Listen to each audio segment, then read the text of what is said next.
Hello friends, स्वागत है आपका मेरे YouTube channel weird things with Archana में।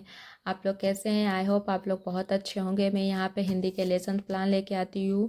आज फिर एक नए टॉपिक के साथ मैं हाजिर हूँ, तो चलिए शुरू करते हैं।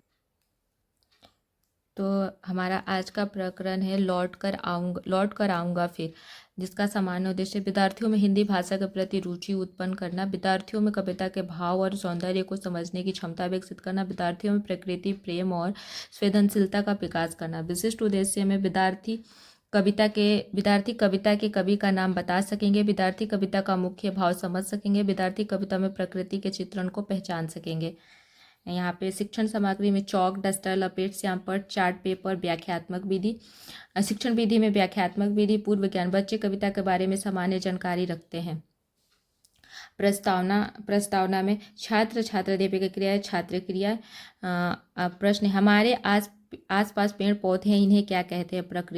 प्रकृति में जीवन मरना सब आता है। हाँ, क्या आपने कभी सोचा है कि मरने के बाद भी कोई अपनी प्रिय जगह पर लौटना चाहता है? समस्यात्मक। उद्देश्य कथन में देंगे, बच्चों आज हम लौट कर आऊँगा फिर कविता पढ़ेंगे। चलिए, यहाँ पे शिक्षण बिंदु में लेखक परिचय, छात्र अध्यापिका कथन है और ये श्यामपट्ट कार्य है। तो लेखक परिचय देते हैं।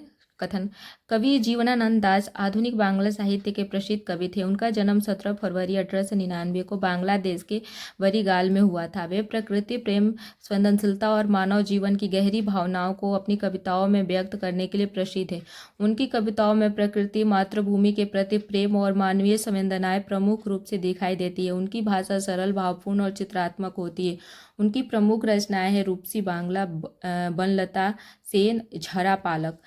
कविता की विस्तृत व्याख्या। इस कविता में कवि अपने मातृभूमि और प्रकृति के प्रति गहरे प्रेम को व्यक्त करता है। कवि कहता है कि यदि वह इस संसार से चला भी जाए तब भी वह किसी न किसी रूप में अपनी प्रिय धरती पर वापस लौटेगा। कवि अपने देश की नदियों, खेतों, पेड़ों, पक्षियों और प्राकृतिक सौंदर्य से बहुत प्रेम करता है। वह चाहता है कि मरने के बाद भी वह उसी धरती पर फिर से जन्म ले और उसी प्रकृति के बीच जीवन बिताए। कवि की कल्पना है कि वह शायद पक्षी, पशु या किसी पेड़ के रूप में वापस आएगा और अपनी मातृभूमि की सुंदरता को फिर से देखेगा। इस प्रकार कविता में प्रकृति प्रेम, मातृभूमि के प्रति लगाव और भावनात्मक जुड़ाव को बहुत सुंदर ढंग से व्यक्त किया गया है। कविता का भावार्थ। इस कविता का मुख्य भाव यह है कि मनुष्य को अपनी मातृभूमि और प्रकृति से गहरा प्रेम होना चाहिए। कवि अपनी धरती से इतना जुड़ा हुआ है कि वह मृत्यु के बाद भी उसी धरती पर लौटने की इच्छा व्यक्त करते हैं। कविता का महत्व। यह कविता प्रकृति के महत्व को बताती है। इसमें मातृभूमि के प्रति प्रेम का भाव है।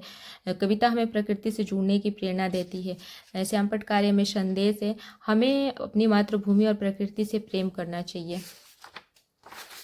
यहाँ पे पुनरावृत्ति प्रश्न देख लेते हैं। लौट कर आऊँगा फिर कविता में कवि कौन है? कवि जिस स्थान पर लौट कर आना चाहता है। मूल्यांकन प्रश्न। लौट कर आऊँगा फिर कविता का भावार्थ अपने शब्दों में लिखिए। कविता का मुख्य भाव क्या है? गृह कार्य। कविता में वर्णित प्रकृति के चित्रण को लिखिए। तो फ्रेंड्स, ये था आज का टॉपिक। आई होप आप लोगों को वीडियो अच्छा लगा, और अच्छा लगा हो तो प्लीज़ लाइक, शेयर और सब्सक्राइब करिए। Thank you.